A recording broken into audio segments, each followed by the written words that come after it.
After getting scammed by my online boyfriend, I called the cops. The officer who took my report was my ex-boyfriend, who I hadn't seen since we broke up years ago. He stared at my chat history, absolutely furious. You sent him 5,200.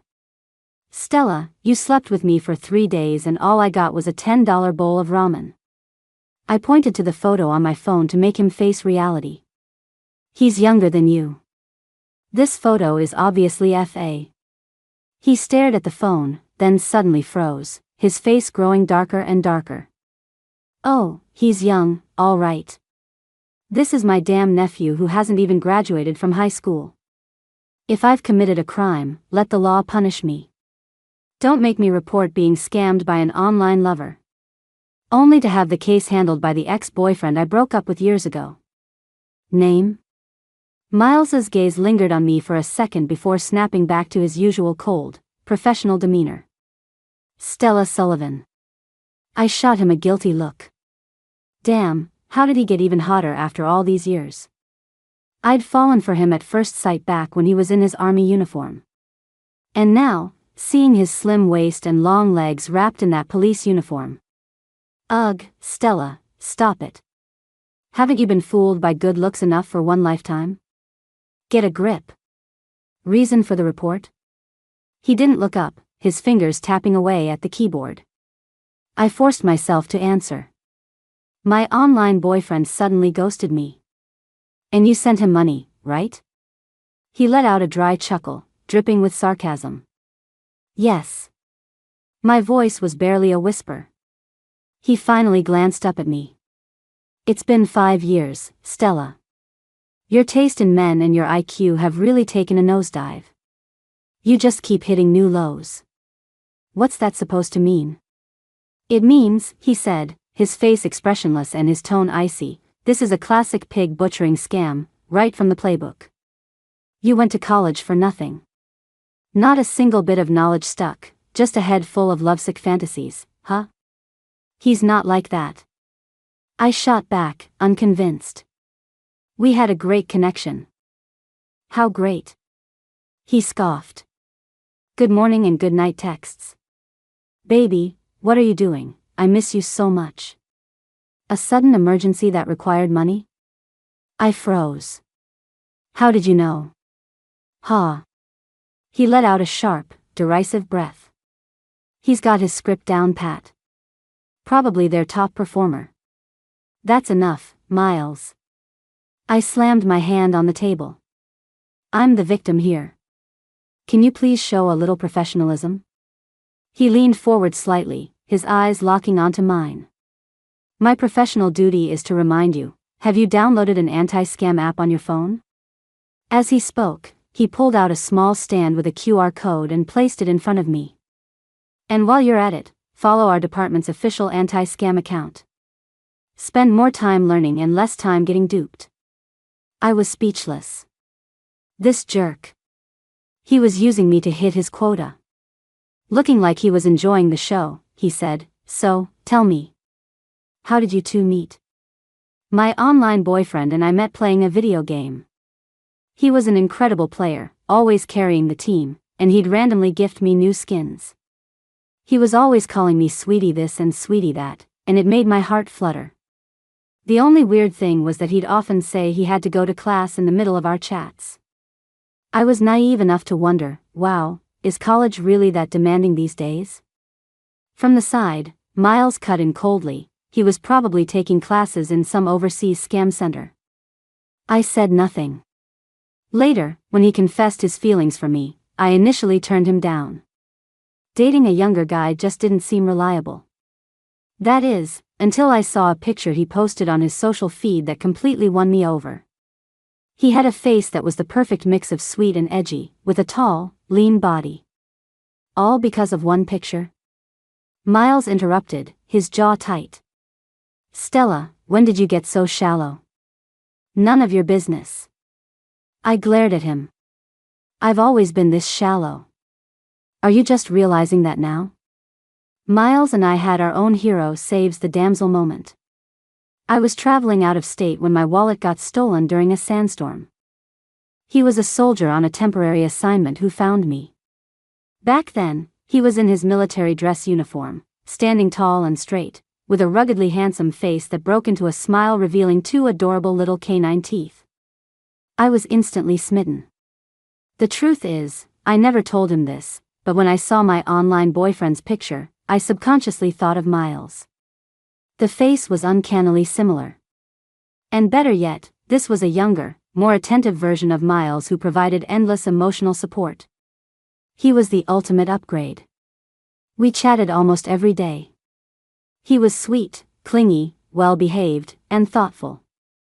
Then yesterday, he said he was out with friends and one of them broke a bone and was in the hospital. They needed to pay a deposit, but nobody had any money on them. I sent him some cash. And then, nothing. "Officer," I said, clinging to one last shred of hope. "Is it possible something happened to him? Like he lost his phone? Or he was kidnapped?" He didn't even look up, just tossed a single word at me. "Please. Let me see the chat history. We'll do our best to track him down." I held my breath and handed over my phone. He scrolled through the screen. His fingers suddenly stopped, and his brow furrowed. "Ex-boyfriend in heaven? Oh, crap. He saw my username. I'm still here breathing, and you've already reserved my spot in the afterlife?" I cleared my throat, my eyes darting around guiltily. "Don't take it personally. It's not necessarily about you." He snorted and kept reading. "Sweet baby." My face flushed. I really should have changed the contact name. He stared at the screen, grinding his back teeth. "Wow, Stella. We dated for 4 years, and you always called me by my full name. Now you're calling some scammer you've never even met, baby?" My toes curled inside my shoes. I desperately looked for a crack in the floor to disappear into. He continued to dig through my chat history. With every line he read, his face got a little darker. "Sweetie, it's so cold today, I need a hug." "Huh, if you're cold, why don't you put on a coat?" "Sweetie, I'm not feeling well today, my head's all dizzy." "If you're not feeling well, why don't you see a doctor? Is your sweetie a physician?" "Sweetie, I got you to the master tier in the game today, do I get a reward?" "Your reward is a pair of rose gold bracelets." "Sweetie, I'm so lonely by myself. I wish you were here with me. Come to the VIP suite at the detention center. Plenty of guys to keep you company there." Stop reading it out loud. Mortified and furious, I tried to snatch my phone back. Suddenly, Miles's gaze froze. He looked incredulous. 5,200. "Stella, you sent him 5,200. You slept with me for 3 days and all I got was a $10 bowl of ramen. Some scammer you've never met gets 5 grand. So what does that make me?" His voice was so loud that several of his colleagues turned to stare, eager for the gossip. I wanted to die of embarrassment. I lunged forward to cover his mouth. "He's different from you. Besides, we were just broke students back then. Where would I have gotten that kind of money? How is he different? He's better at lying and pretending, is that it?" His attitude finally lit my fuse. "He checks in about everything. He tells me goodnight every single night. He listens when I complain. Even if we can't meet, he doesn't make me feel like I'm dating my phone. What about you? Can you do any of that?" He fell silent. A storm of emotions I couldn't decipher churned in his eyes. Back then, our breakup was ugly. I had chased Miles relentlessly before he finally agreed to date me. I was a college student, he was a soldier at a remote border outpost. We had a long-distance relationship for 3 years, separated by 2,500 miles. It went from sweet nothings to hysterical fights. During our last argument, I said I wanted to break up. He said fine, he was tired anyway. In a fit of anger, I sent him a picture of me with another guy to provoke him. He replied, "I wish you the best." I demanded to know what he meant. But he just said, "Just pretend I'm dead." In a second fit of rage, I bought him a 10-year premium subscription for his messaging app. Then I changed all my social media handles to ex-boyfriend in heaven. After all these years, who would have thought we'd meet again under these circumstances? Miles looked down, filled out the receipt, and handed it to me, his voice returning to a calm, official tone. We'll do our best to investigate, but the chances of recovering the money in a case like this are slim. If you have any other leads, you can provide them to us. Suddenly, I remembered. He posted pictures on his social feed. I saved one. I quickly found the photo and handed him my phone. He sighed in exasperation. This is useless. It's either a stock photo or AI generated. But it doesn't look like AI to me. And it looked so much like him. That AI would have to know my tastes a little too well. I swallowed those words before they could escape. If you could tell the difference, you wouldn't be. He stopped mid-sentence. Staring at the photo, he suddenly froze. Oh no, he's not going to think I'm still obsessed with him and found a replacement, is he? Hey, don't get the wrong idea. He only looks a little bit like you, but everything else is different. He's sweet, attentive, young. He's young, all right, he ground out through his teeth. It took him a long moment to force out the next sentence. This is my damn nephew who hasn't even finished high school. What did he just say? I felt like a bolt of lightning had just struck my head. Can I take back this police report? Miles's face was dark as he pulled out his phone and made a call. Hey, sis. Where's Alex? Put him on the phone. Are you going to come down here yourself, or do I have to send a car to pick you up? A rustling sound came from the other end of the line. Not long after, a sharp, middle-aged woman rushed in. Get in here, she snapped, yanking a student in a school uniform along with her. The kid hung his head, a look of defiance on his face. When he looked up and saw me, his eyes lit up. Ex-boyfriend in heaven, sweetie? I was speechless. Miles's face got even darker. He wasn't in heaven, he was standing right in front of you. Oh, and he's your uncle. This world has gone completely insane. Miles scowled and pulled Alex aside. Alex, are you broke? Is your family not feeding you? What are you doing scamming people online at your age? Alex looked aggrieved. I didn't. Then why did you disappear off the face of the earth after she sent you the money? Alex looked more wronged than a Shakespearean tragedy hero. He held up his wrist, showing off a kid's smartwatch. My mom confiscated my phone. How was I supposed to contact her with this thing? I was freaking out, too. Miles's sister stood by, looking completely lost. Miles, what on earth is going on? With a grim face, Miles quickly explained the situation. After listening, his sister slapped her thigh. Oh, my goodness. This is all a huge misunderstanding. She rushed over, grabbed my hand, and started apologizing profusely. Honey, I am so sorry. This kid skipped school with his friends a few days ago, and one of them broke a leg. The teacher called me, and I saw he'd been obsessed with games and this online romance. He's a senior in high school and not studying, so I got mad and took his phone. I'll transfer the money back to you right now. I'm truly sorry about all this. Alex snuck a peek at me, then spoke up timidly. Sweetie, I really wasn't lying to you. My head was still buzzing. Especially looking at this brat in his school uniform. I gritted my teeth and asked him, You didn't graduate from college? He was at a loss for words for a moment, then mumbled, Well, I haven't graduated from college, technically. He had told me he was a student. When I asked if he'd graduated from college, he said no. Turns out he hadn't graduated from high school either. And you said you were in your 20s? He coughed, his eyes darting away. I was rounding up. I was speechless. Great. Who the hell rounds up their age by 3 years? Miles's sister smacked him on the back of the head.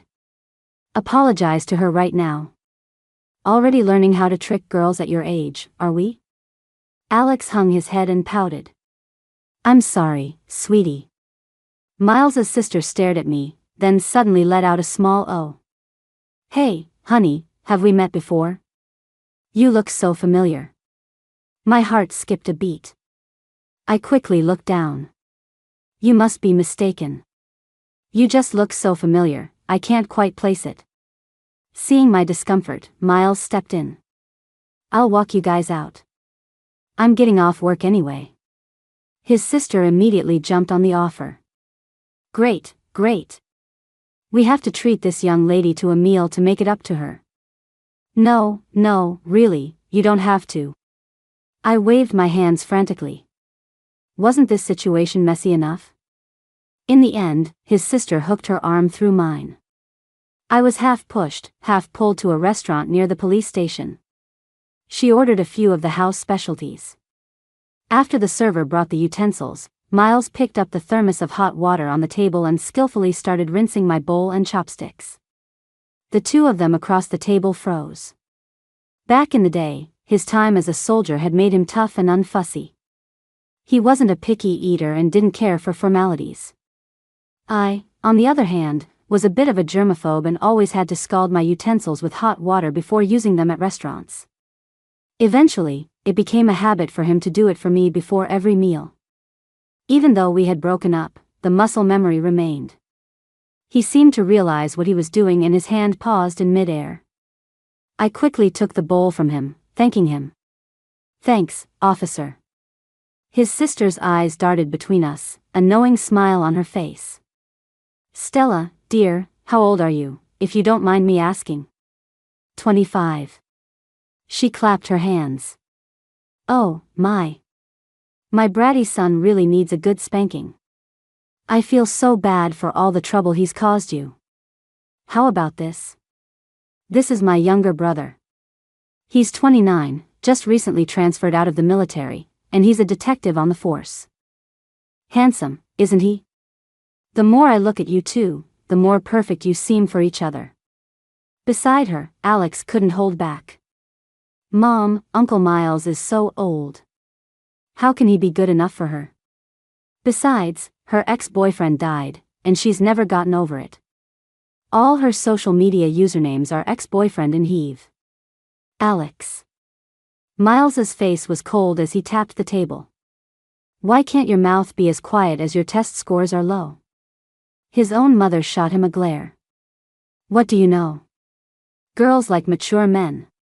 An older man knows how to take care of you. Then she turned back to me, smiling. I didn't realize you were such a devoted person, Stella. But you're so young, you have to move forward, you know? My brother dated someone before, too, and he's never been able to let her go. Her tone shifted, and she lowered her voice. If you don't mind my asking, how long has it been since your ex passed away? I secretly glanced at the man next to me, whose face was as dark as a thundercloud. I struggled to get the words out. 3 years. She looked worried. Oh, what a tragedy, gone too soon. What did he do? How did he pass away so young? I forced myself to answer. He was a soldier. Her expression immediately turned respectful. Oh, my. Then he's a fallen hero. A national hero. You know, my brother's missions in the army were also incredibly dangerous. I was always on pins and needles. Back then, he was dating a girl, too. I'd only seen her picture, and I was thinking that once she graduated. She suddenly stopped talking. She stared at me, then slapped her forehead. Oh my God. I remember now. You're the girl from Miles's phone. Save me, someone, please save me. Just then, my phone rang. A true lifesaver. My best friend's voice came through, choked with tears. Hey, we broke up. I quickly stood up. I'm so sorry, something urgent came up. I have to go. Any later and I would have cringed myself into another dimension. At the bar, my best friend was completely wasted. I feel so awful. Quick, say something to make me feel better. I silently took a large gulp of my drink and told her, I got scammed by my online boyfriend and had to file a police report. She looked up. Oh, really? I'm so sorry, that's terrible. The cop who took my report was my ex-boyfriend of 3 years. What? She was suddenly half sober. The one in heaven? I nodded, then added, and it turns out the online boyfriend was his nephew, who's still in high school. My friend just stared, completely stunned. I said, so? Still feeling awful? She took a moment to process. I feel instantly better. A breakup is nothing compared to that. Oh my God, not even a TV show would dare to write a plot that crazy. You have to tell me all the juicy details, haha. I told her the whole bizarre story of my day. She went from shocked to more shocked to utterly speechless. So, the uncle liked you, and the nephew fell for you too. That family really has a consistent type. First, you reaped the uncle, then you nearly harvested the nephew. Talk about keeping it in the family. You're really farming the same family tree. I wanted to bury my face in my glass. Please, stop. I'm already regretting everything so much. I just thought the kid looked like Miles. How was I supposed to know he was his actual nephew? No wonder they say nephews take after their uncles. My friend leaned in, a wicked smile on her face. So, which one do you actually like? I almost spit out my drink. Alex is only 17. Am I crazy? I'm not trying to be a cradle robber. Well, he's almost an adult, she giggled. According to the classic romance plot, this is where the younger guy makes his move, trying to seduce the heroine. Auntie, my uncle's too old for you. Stop, please, stop. That was too ridiculous. Honestly, seeing Alex in his school uniform with that kid's smartwatch today made me feel like I was on an episode of To Catch a Predator. So, you're still not over your ex, then? Well, not exactly. It's just that seeing him again today, I still felt a little. After all, Miles's face and that body of his were still exactly my type. Years ago, I was traveling alone in a remote border region to get inspiration for my work. My wallet was stolen, and I got caught in severe weather. That's when Miles descended from the heavens, and I fell for him at first sight. I chased him relentlessly, but he rejected me time and time again. I'm older than you. I like older men. They know how to take care of you. I'm a soldier. We'll almost never have time to see each other. That's okay. Distance makes the heart grow fonder. Every time we meet will be like a honeymoon. My duties are demanding. I can't guarantee I'll always have my phone on me, and phone calls are even less likely. Then I'll wait for you to reply. I'll wait as long as it takes. Back then, I was blinded by infatuation and full of youthful passion. All I wanted was to win him over. In the end, he couldn't resist my persistence and finally agreed. Just as he'd said, we couldn't be like a normal couple, spending every day together. 2,500 miles, a time difference, and spotty cell service separated us. Every day, I'd share all the little details of my life with him. Whenever he had time, he would reply to every single message. I would push my luck sometimes. Hey, let me see your abs. He'd glance around like a thief. Only after confirming no one was watching would he shyly lift his t-shirt. Through a screen. I could see him but not hold him, and the longing grew more intense. His vacations were rare, but he always rushed to see me the first chance he got. Sometimes, I had classes and wanted to skip to spend time with him, but he wouldn't let me. While I was in class, he would wander around my campus alone. He said he wanted to see the place where I studied and lived. He would also explore the neighborhood, and whenever he saw something delicious, fun, or useful, he'd buy it, thinking about what I could use. For large lecture classes, I would bring him along. I remember one time during my sophomore year, I had a military theory class. It was a general elective, so most students were just slacking off. The professor posed a question. In our current era of peace, what is the purpose of weapons? He called on a random student and pointed right at Miles, who was sitting next to me. You, in the back. How would you answer that? Miles instinctively stood up, snapping into a standard military posture. Sir. I believe the purpose of weapons is precisely to protect peace. Only by holding the upper hand do we have the right to talk about peace. Dignity is found only on the edge of a sword, and truth lies only within the range of a cannon. The professor looked at him, surprised. Which class are you in? You don't look like a student. You carry yourself like a soldier. Miles scratched his head, embarrassed. I'm a student's +1. The professor praised him. Well, it seems our students +1 has a very high level of awareness. The classroom erupted in teasing cheers. Blushing, I buried my face in my textbook. Under the desk, he quietly took my hand.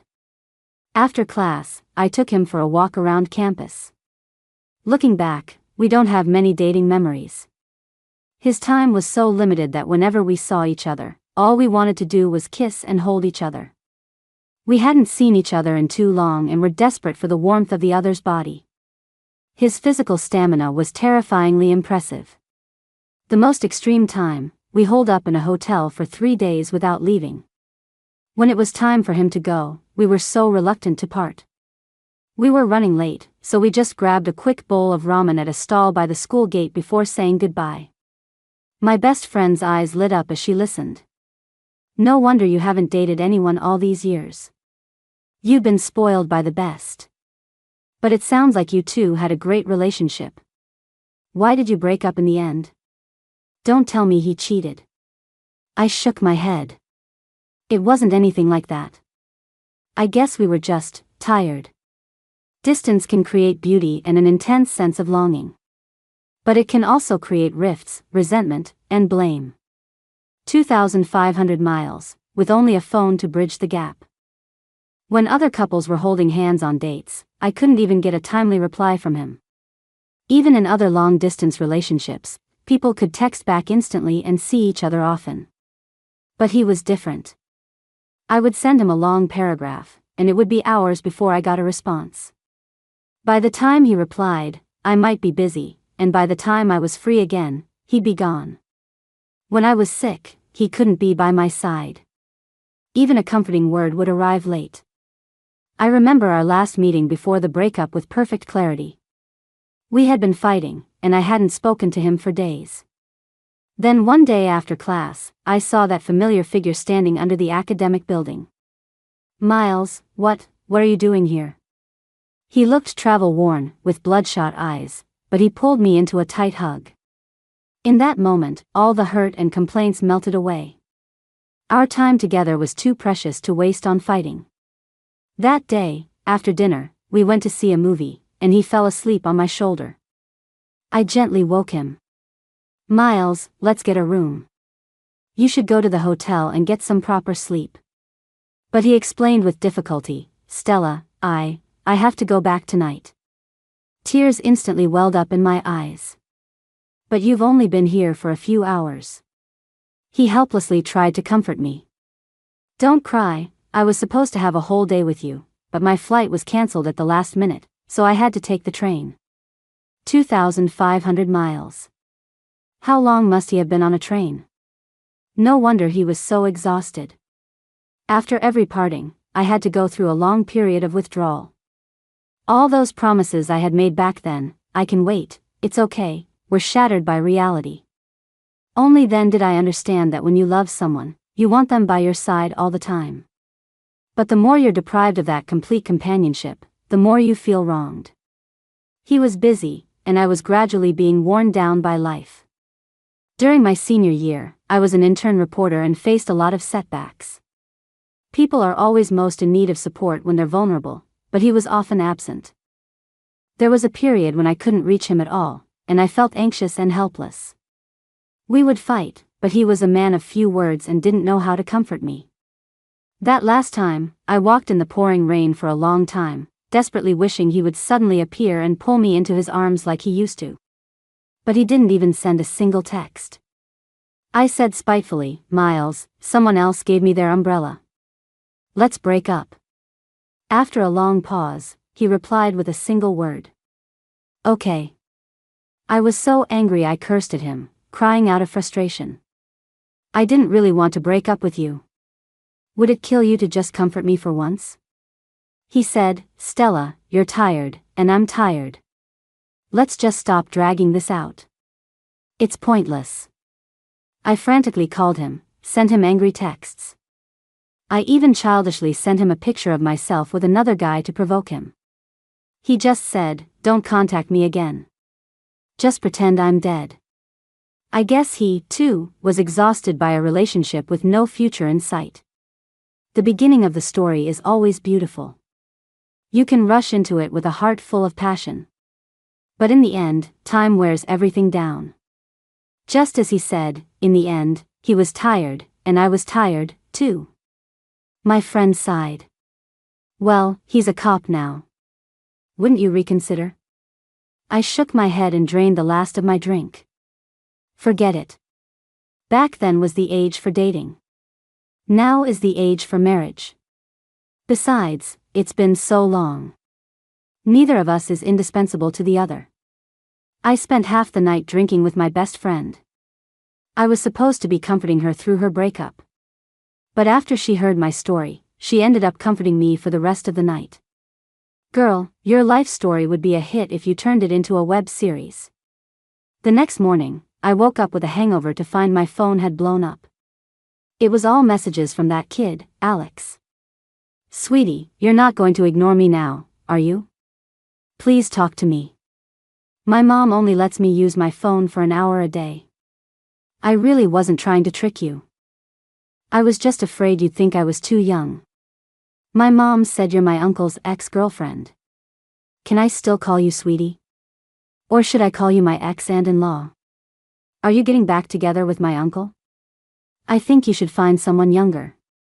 I looked at the screen full of green message bubbles and felt the urge to add him and his uncle to my block list. I turned off my phone and quickly packed a bag. I had an out-of-town interview for work today. Once I was busy with work, I wouldn't have time to think about all this drama. But halfway there, it started to snow. The navigation system announced that the highway was closed, forcing me onto the back roads. As I was driving down a narrow country lane, my car suddenly hit a small pothole and skidded. I was screwed. With the roads closed by snow, rescue wouldn't be coming anytime soon.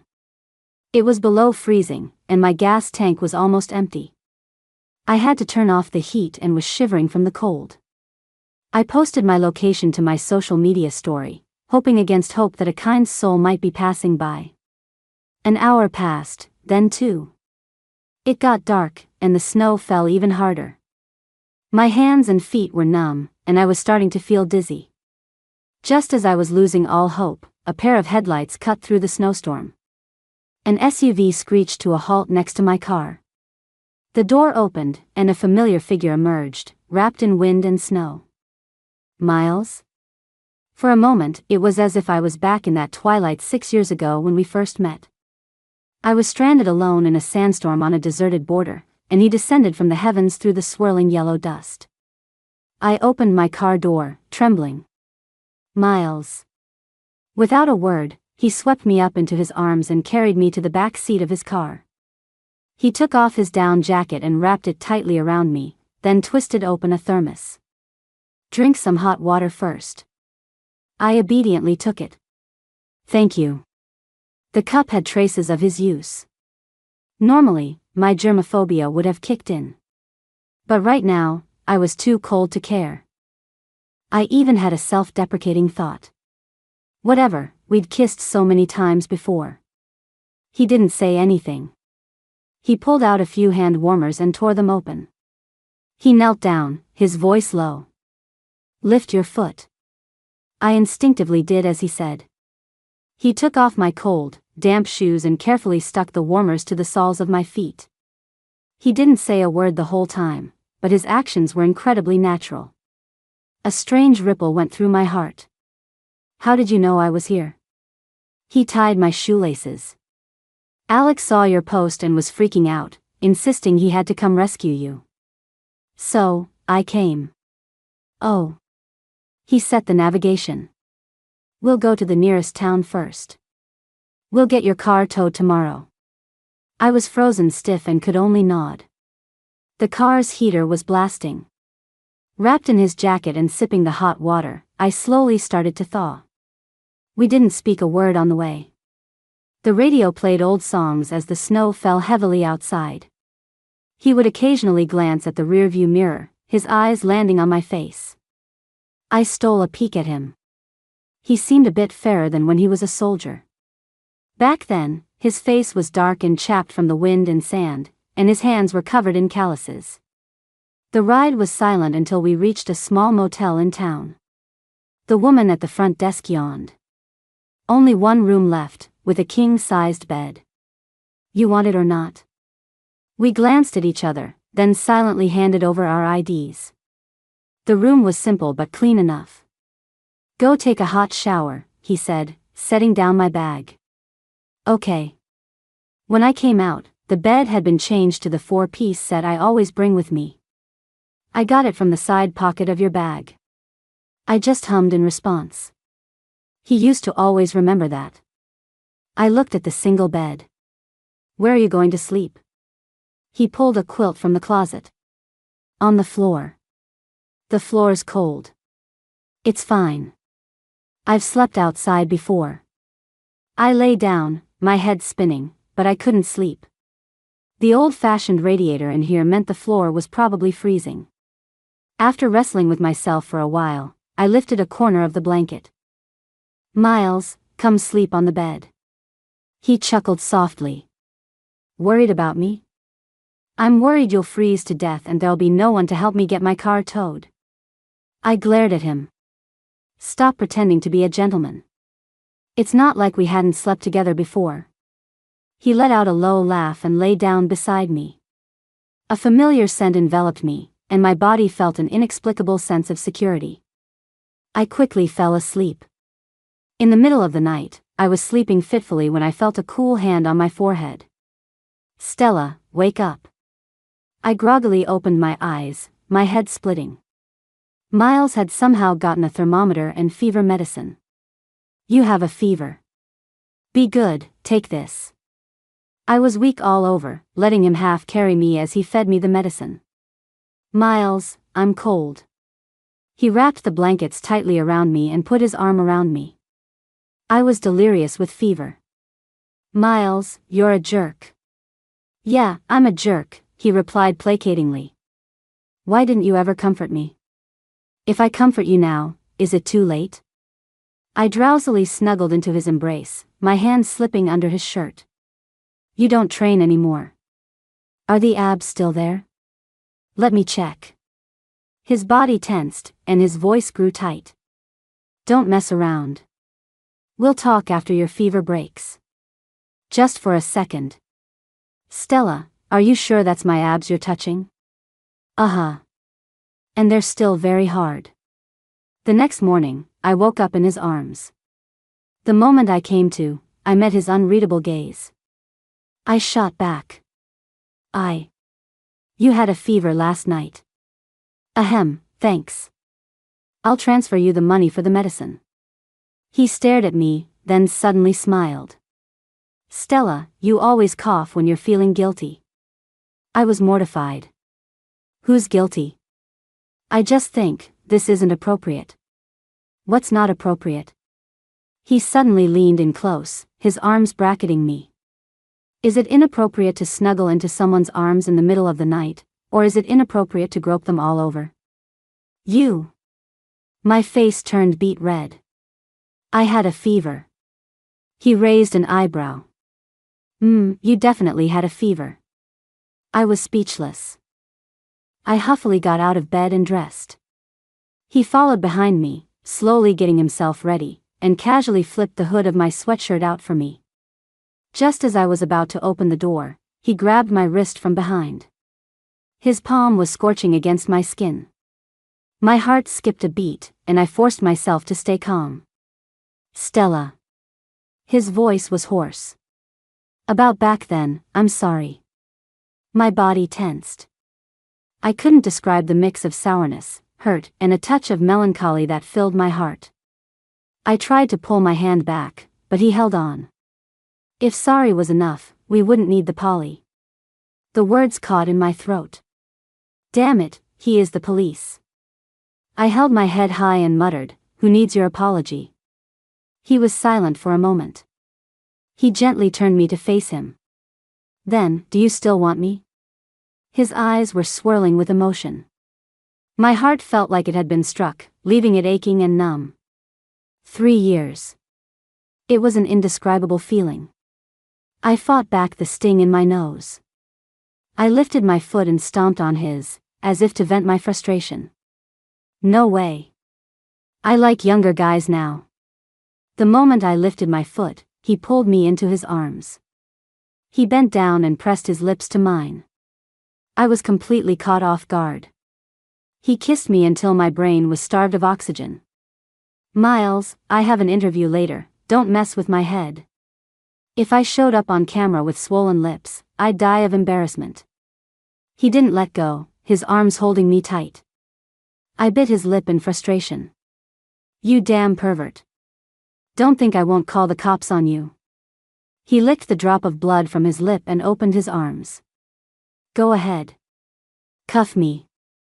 I was speechless. This jerk.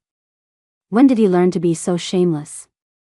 I stomped on his foot one more time for good measure before leaving. The heat in my face took a long time to fade. I silently cursed myself. I didn't want to get entangled with him again. Why was it that the moment I got close, I lost all control? When I came out after finishing my work, a cold wind hit me. Miles was waiting outside. He took out a red scarf and, without a word, wrapped it around my neck. "Don't get a fever again." He then handed me a can of hot milk. I sat in the passenger seat, sipping the milk from the can. He leaned over to fasten my seatbelt, his lips brushing against my cheek. Outside the window, the snow had stopped, and a few children were building a snowman. The warmth from the can spread from my palm to my heart. I suddenly felt incredibly relaxed. "Miles, do you still like me?" I turned to look at him. His hand, still on the seatbelt, tightened. "I do. But I don't like you as much anymore," I said deliberately, my voice muffled by the scarf. "I'm not going to chase after you like I used to, and I'm not going to sit by my phone waiting for your texts." "Okay," he said, his tone unreadable. "I have a bad temper, I hold grudges, and I'm petty." He smiled. "I'm aware. If you want me, you can pursue me," I said, lifting my chin. "But I might not say yes. After all, I'm a hard catch, you know." A self-deprecating smile touched his lips. An old man like me, having to learn how to chase after a young woman. I snorted. "At your age, you really can't compete with the younger guys, officer." At that, his face darkened. "What does a little punk like that know? Can he take care of you? A kid like Alex just skips school, gets into fights, and leeches off his parents. When I was his age, I had already tested into a top military academy." The whole way back, he went on and on, listing all of his nephew's faults. It was both amusing and endearing. After we got back, Miles began his mission to win me back. Since he was still on my block list, Alex's phone became his temporary communication channel. "Is your cold better? It's getting colder tomorrow. Wear warm clothes. Breakfast will be delivered soon. Remember to eat. I'm off this weekend. Payday. Please check your account." The first one to crack was Alex. "Ex-and-in-law, I'm begging you, can you please unblock him? Why do you two have to use my phone to date? What am I, your personal messenger? Actually, my uncle is old. You should consider me instead. People say I look a lot like him, and I'm younger, right? Me, he never got an 18% on a physics test." "Alex, how did you know that? Did he tell you bad things about me?" "Oh, he certainly did. By the way, he wants me to ask if you're free after work today." Gritted teeth emoji. Me, nope. Alex, okay. Happy emoji. After work, my best friend invited me to a bar to celebrate her getting over her breakup. We were having a great time dancing when a few police officers walked in for a routine check. My friend nudged me. Look at that one. Oh my God, how is he so handsome? How does he compare to your guy in heaven? I looked up and saw Miles in his police uniform, walking toward us. Under the club lights, his features were sharp and impossibly alluring. They say you never forget the person you fell for at first sight, and seeing him again, I knew it was true. I swallowed hard. Damn, that uniform. Whether my heart was fluttering or not, I was definitely feeling something. He stood in front of our table, a serious expression on his face. IDs, please. My friend frantically dug through her purse. I glanced at the man putting on a professional act. His legs, encased in the uniform, were long and straight, and the view in between was quite impressive. Officer, do I look like a minor to you? He looked down, his gaze landing on my face, and a corner of his mouth twitched. No. But you look like the type to get scammed at a bar. You. I was speechless. After a by-the-book check of our IDs, he reminded me, go home early. I deliberately provoked him. Why should I? The male dancers here are pretty high quality. I haven't even ordered one yet. His eyes darkened. Do you need me to explain the penalties for soliciting prostitution? Who's soliciting? We're just having a few drinks, holding a few hands, sharing a few secrets. You're overstepping your authority, aren't you, officer? He took a step closer, his presence overwhelmingly intense. You can't. Then what should I do? I crossed my arms and looked him up and down. How about this? You're not looking too bad yourself, officer. I'll pay you $888 for the night. How about you keep me company? Under the table, my friend was yanking on my sleeve. Girl. Are you crazy? You're hitting on a cop. Behind him, his colleagues were staring at us with a mixture of shock and gossip-hungry curiosity. Miles's gaze was locked on me. Then, in front of everyone, he took my hand. Fine. Let's go. I was stunned. Aren't you on duty? Overtime's over. He pulled me toward the exit. Time for my second job. And so, I hired him for the night. The moment we walked through my door, he pinned me against it, and a storm of kisses rained down on me. It was a kiss filled with years of pent-up desire. My legs went weak. As he kissed me, he started unbuttoning his uniform. I put my hand on his. Don't take it off. God knows, that uniform did things to me. I admit it. No matter how much time had passed, I still craved his body. Especially after all these celibate years, it was like a wildfire meeting dry tinder. Everything that followed was a natural, ferocious blur that made me forget the world existed. After the first time, only 3 words were in my head. That was incredible. During the second round, I started begging for mercy. Miles, that's enough. By the end of the third, I didn't even have the strength to curse him. Get off, I'm going to die. He chuckled softly and kissed my forehead. Wrapped in a blanket, I watched him change the bedsheets. Then he picked up my underwear and took it to the bathroom. Make sure to close the door on your way out, I reminded him. He stopped in his tracks and turned around, incredulous. You want me to leave? What else? I blinked, playing dumb. You weren't planning on spending the night, were you? Officer, our relationship isn't exactly at that stage, is it? What relationship? He demanded. Hookups, I said matter-of-factly. You didn't think we were boyfriend and girlfriend, did you? I never agreed to that. I think this is good. I'm busy with work, and you're, how about I pay you $3,000 a month, and you come over once a week? His face went dark with anger. He gritted his teeth, walked into the bathroom, and washed my underwear with a grim expression. Then he slammed the door on his way out. TSK. Seeing him like that, I felt a strange sense of satisfaction.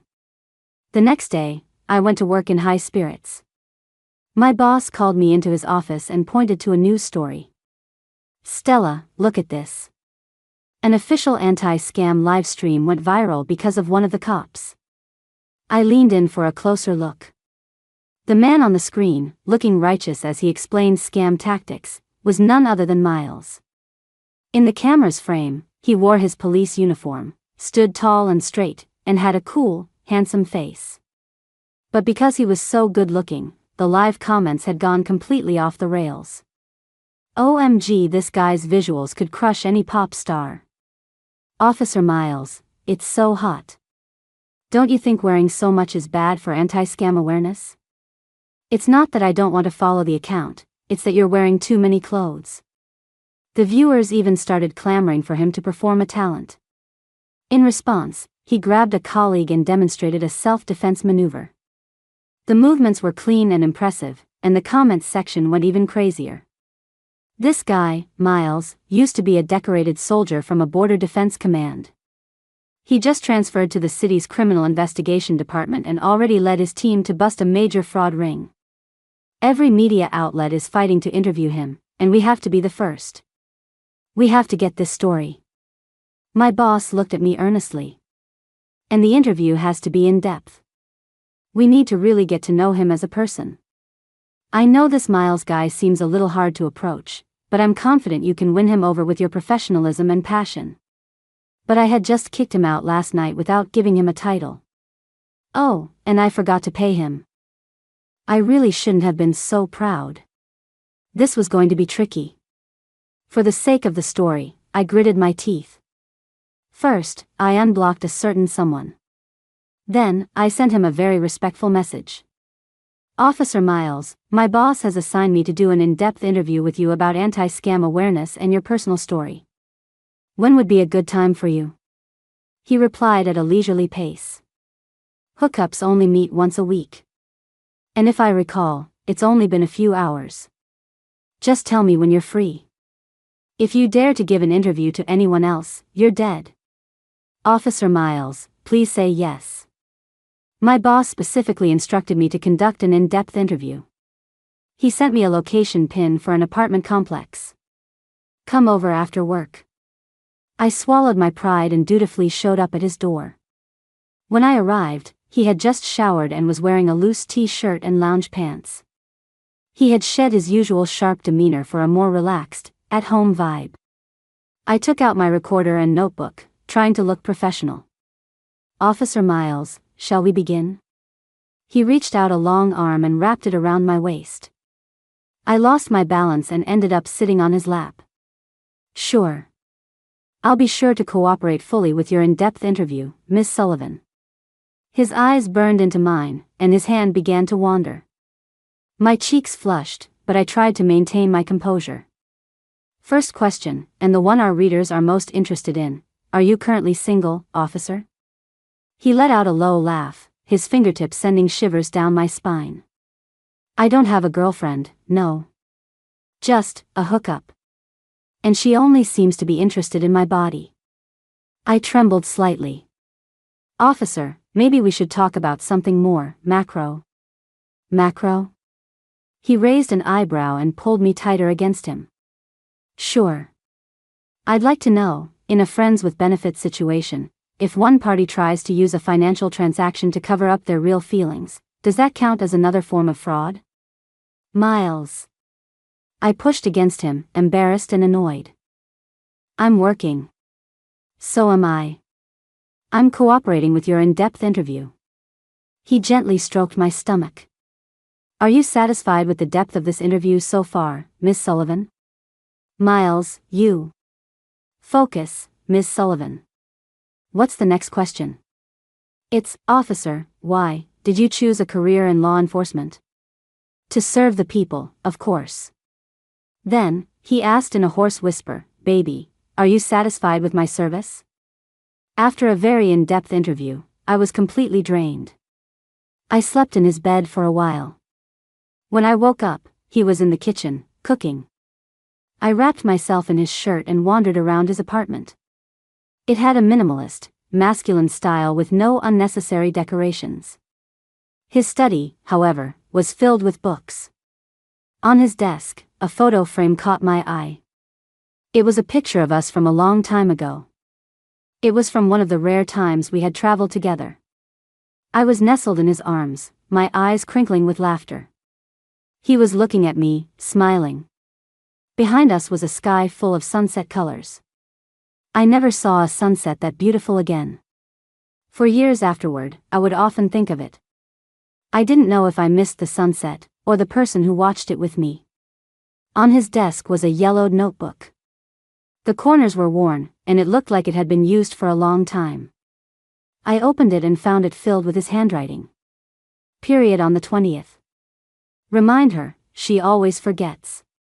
123 days until we meet. I miss her. Stella, Happy New Year. I'm thinking of you from 5,000 miles away. Why is she mad again?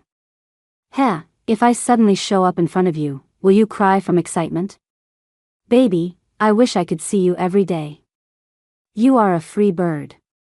You belong in the sky. Stella, someone else is protecting you now. I'm going to protect the people. Stella, I miss you so much. Still thinking of you this year. Not thinking of you this year. Never mind. I can't do it. I flipped through the diary, page by page, my vision blurring. Tucked inside was a thick stack of ticket stubs. Plane tickets, train tickets, bus tickets. The destination, without exception, was my city. 5,000 miles. 3 years. Over 1,000 days and nights. Behind all the arguments, the hurt, and the longing, were his countless journeys across mountains and rivers to reach me. He always said his post was too remote and never let me visit. He was always the one who came to see me. I never knew how long his journeys took or how much energy they consumed.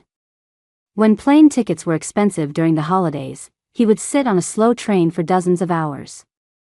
I held the heavy stack of tickets, and my tears fell onto the paper. Miles had come over at some point and was watching me, at a loss for what to do. It must have been so tiring, right? Such a long way, I asked him. He shook his head and wiped away my tears. Not at all. Every time I thought about seeing you soon, I was too excited to sleep. The road to see you was the happiest, most beautiful road I've ever traveled. Miles, no one gave me their umbrella. I had been walking alone for too long, and I just wanted you to comfort me. My voice was choked with emotion. If you had just said one comforting thing, I wouldn't have broken up with you. His eyelids trembled, and his voice grew tight. I didn't want you to wait for an uncertain future. Your life is a vast, open field. You should be freer, more brilliant. You shouldn't be tied down by me. What about now? I looked up at him. He smiled. Now I'm out of the army. I have more time, and a thicker skin. No matter where you fly, I'm going to chase after you. He looked at me quietly. We were silent for a long time. Then, we looked at each other and smiled. I wiped away a tear and let out a small huff. Seeing as you're so pathetic, I'll reluctantly agree. He pulled me into a tight, emotional hug. Outside the window, the city lights twinkled gently. 2 hearts had finally found their harbor. Later, I traveled alone to the border region where he had been stationed. He had crossed mountains and rivers to see me countless times. Now, I wanted to walk the same 5,000-mile journey he had. The train rumbled on, passing through mountains, rivers, and seas of clouds. Through deserts and plateaus. It was a long, tedious journey, and my body was utterly exhausted. After getting off the train, I still had to take a long-distance bus for more than 10 hours. And after that, there was a long, long walk down a small path. This was the road he had traveled back and forth, countless times. I used to always doubt if he loved me enough. Now, having walked his path once, I finally understood. If it wasn't love, who would undertake such a long and arduous journey. During a transfer, I met one of his army buddies who was returning from a family visit. He recognized me instantly. "The captain used to look at your picture every day." He couldn't stop talking about Miles. "Ma'am, you have no idea. He was so strict with us, but the moment he got a call from you, his voice would soften instantly. He couldn't keep the smile off his face. He'd even secretly take selfies to send to you. We caught him once and laughed our heads off. Whenever you two fought, we all suffered. He wouldn't yell at us, he'd just train us to death. We all knew it was because he was holding in his anger and couldn't bear to take it out on you." I felt a little embarrassed. "I'm so sorry for putting you all through that." He waved his hand. "Don't worry about it. We all understood. Those of us with girlfriends and wives fight with them all the time, too. Being so far apart and with so little contact, it's normal for them to feel insecure. But I really never thought he'd leave the army. He was an officer who rose from the ranks as a college graduate. He was educated, physically strong, and had a limitless future. If you had waited a few more years after graduation, he would have reached a high enough rank for you to get a family posting. But he said you weren't his accessory. You're a reporter, and you have your own world. He couldn't let you sacrifice your dreams. It was a real shame when you two broke up. We all knew he left the army for you, and we all felt bad for him. He was up for another promotion this year. But he's at peace with it. He said you can't have all the good things in life, and he can serve his country no matter where he is." That day, his friend told me so many stories about him. I listened quietly, the tears on my face dried by the sandy wind. I had always thought he never considered our future. That he had grown tired of our relationship. But I never knew that in the places I couldn't see, he had already weighed every option for me, choosing to fulfill my dreams and my freedom. I looked at the rows of poplar trees along the border, and it was as if I could see his shadow. Standing in the wind and sand, greeting the dawn or cloaked in starlight, guarding this land. Clutching his phone, hiding in a corner with a slightly better signal, listening to my endless complaints and stories, whispering clumsy words of love. Clutching a ticket, his heart full of longing, crossing 5,000 miles of clouds and moonlight. Time and time again.